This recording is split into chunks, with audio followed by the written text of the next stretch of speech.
اعوذ باللہ من الشیطان الرجیم بسم اللہ الرحمن الرحیم رب اشرح لی صدری ویسر لی امری واحلل عقدۃ من لسانی یفقہوا قولی رب زدنی علما وعملا۔ آج میں آپ سے ایک وظیفہ شیئر کر رہی ہوں، امتحان میں 100% کامیابی کے لیے ہے۔ یہ ان لوگوں کے لیے جنہوں نے کوئی امتحان دیا ہے، اسکول کا امتحان یا کسی دینی مدرسے میں قرآن پاک حفظ کرنے کا امتحان، یا وہ امتحان دیا ہے جو میڈیکل ٹیسٹ ہے، انٹری ٹیسٹ ہے، میڈیکل کا امتحان ہے، انجینئرنگ کا امتحان دیا ہے، کسی بھی قسم کا کوئی بھی ایگزام دیا ہے۔ مزید ڈسکس کرنے سے پہلے اس ویڈیو کو لائک کریں، شہناز مقصود چینل کو سبسکرائب کریں اور بیل آئیکن کو ضرور کلک کریں۔ اور اس کے بعد اس شکوک اور شبہات میں ہے کہ پتہ نہیں رزلٹ کیسا آئے گا، نارمل آئے گا یا اچھا آئے گا یا بالکل خراب آئے گا، ڈبل مائنڈیڈ ہوئے ہیں۔ یہی حالتیں ہوتی ہیں امتحان سے، یا تو بندے کو عزت مل جاتی ہے یا فیل ہونے پر ذلیل و خوار ہونا پڑتا ہے، رسوا ہو جاتا ہے، دونوں صورتیں ہوتی ہیں۔ اگر یہ شک ہو کہ مجھے کچھ کمزوری نظر آتی ہے، اگر یہ یقین بھی ہو کہ میرے پیپرز اچھے ہوئے ہیں، میرے نمبرز اچھے آئیں گے، تب بھی وہ یہ کر لے، اس کو اور بھی مزید فائدہ ملے گا۔ اور اگر کمزوری نظر آ رہی ہے تو اللہ اور ان کی بھی اس وظیفے کی برکت سے مدد کریں گے۔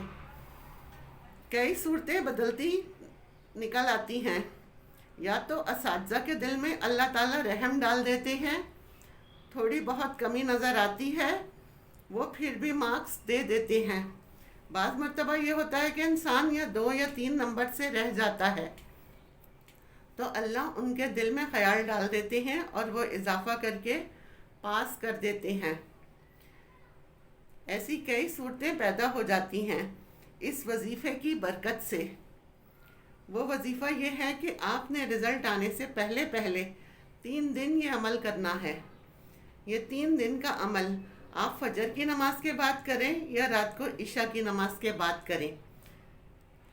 1111 مرتبہ آپ نے یا حسیبو پڑھنا ہے اور آگے پیچھے 11 مرتبہ درود ابراہیمی پڑھنا ہے۔ پھر آپ نے دونوں ہاتھ اٹھا کر اللہ کی بارگاہ میں اللہ سے دعا کرنی ہے، یا اللہ، یہ جو میں نے امتحان دیا ہے، یہ جو میں نے ٹیسٹ دیا ہے، اس کے اندر تو اپنی رحمت سے 100% کامیابی نصیب فرما۔ پہلے دن بھی اسی طرح، دوسرے اور تیسرے دن بھی اسی طرح کرنا ہوگا۔ لگاتار 3 دن تک کرنا ہے۔ یہ وظیفہ کرتے ہوئے یکسوئی کے ساتھ تنہائی میں بیٹھ کر کریں۔ تمام فالتو خیالات ذہن سے جھٹک دینے ہیں، کنسنٹریشن بالکل اللہ تعالیٰ کی طرف ہو۔ یہ نہ ہو پڑھ رہے ہیں وظیفہ، ذہن میں دوسرے خیالات آ رہے ہیں۔ بالکل یکسوئی کے ساتھ دماغ کو حاضر رکھ کر پڑھنا ہے، اپنا کریکشن اللہ سے جوڑ کر پڑھنا ہے۔ یا حسیبو 1111 مرتبہ پڑھیں، اول و آخر 11 مرتبہ درود پاک پڑھیں، درود ابراہیمی پڑھ کر دعا مانگیں۔ انشاءاللہ تعالیٰ آپ کا بہترین رزلٹ آئے گا، اللہ آپ کو بہترین کامیابی عطا فرمائیں گے انشاءاللہ تعالیٰ۔